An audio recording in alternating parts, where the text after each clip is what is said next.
Gikone to jopuonjre duto maheo milion 1.2 manotimo penj mar KCPE yango sikunde mag sekondar ma gibiro riwore godo e klas 9.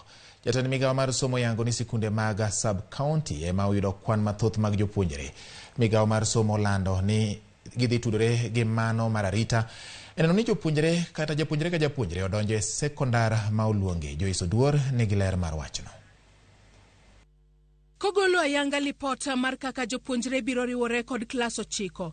Jatend migawo mar somo Machogu wacho ni jopuonjre oyiernegi skunde ma gibiro riwore godo e yo maler maonge mibadhi. The placement was based on choice, merit and affordability of places. E kind jopuonjre moheo milion 1.2 manotimo penj mar KCPE higa mokadho, moheo 1,199 biro riwore kod skunde sekondar mag counties, moheo 228 biro dhi e skunde sekondar mag extra counties, jopuonjre moheo 38,000 biro riwore kod national schools, ka jopuonjre moheo 1,000 biro dhi e skunde mag special needs, to jopuonjre moheo 700 ma kwan gi ni malo ahinya biro donjo e skunde mag sub-counties. Each and every one of them who did their KCPE as a place in our secondary schools this year.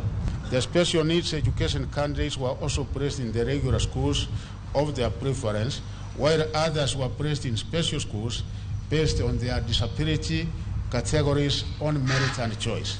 E thuolo mokwongo higani jopuonjre 919 manosomo e skunde primar mayudore e kembe mag jot ma ji ma oringo thuchegi kata refugee camps biro riwore e skunde sekondar mag piny owacho, ka jopuonjre 270 modak e kuonde mayuto ji ni piny bende oyudo thuolo mar dhi e skunde madongo mag national kod extra counties. The ministry has applied affirmative action to achieve equity for children from the slum areas.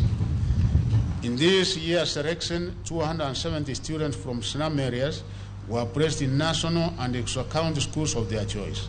For the first time, the ministry placed 9,019 runners from primary schools located in the refugee camps in public schools. Machogu wacho ni jopuonjre moko nokoyudo kony e kinde yiero skunde mag sekondar, gino momiyo kwan jopuonjre mathoth mokalo nooro kwayo mar riwore kod skunde sekondar kaka mar Kabianga High School, Nanyuki High School, Nyandarua, Pangani Girls, Maseno School, Alliance Girls, Nakuru High, Kapsabet Boys, Mangu High kod Butere Girls, gino momiyo jopuonjre mathoth ok bi riwore kod skunde manegi yiero. I've taken the 10 top to indicate that there are schools where almost we get so many applicants and yet the vacancies, the capacity for that school is so few. The results of the above means many candidates will not get their choices and have to accept that it is not possible to be placed in your dream school. Migawo mar somo oyango ni biro ti kod NEMIS e rwako jopuonjre e klas 9, ka jotend sikunde bende onyis mondo kik ket nying nyathi mapok onen e skul e NEMIS. The ministry will use the NEMIS platform for efficient and effective management and monitoring of runners in the school system. In this regard, principals will be required to file accurate daily returns on the status of reporting to schools. Principals are directed not to admit students on NEMIS before they physically report to the school. Ewi chulo omenda mar somo, Machogu okwayo jonyuol ma nyithindgi biro riwore kod skunde mininde mondo chukre ochulo omenda mar fees, komedo ni onge medruok moramora e omenda mar somo kata fees. Public secondary school fees for the 2023 academic calendar year will not be changed and will remain at Kenya shillings 53,544, while that of county and extra county schools will remain at Kenya shillings 40,555.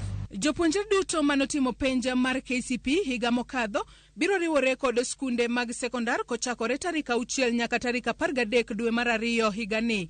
Ka tarik 2 dwe mar 3 onego yud ka nonro mar jopuonjre duto modonje e Form 1 oseket e NEMIS. Joiso Duor, Ramogi TV, Nairobi. Kapod wane mago motende gweche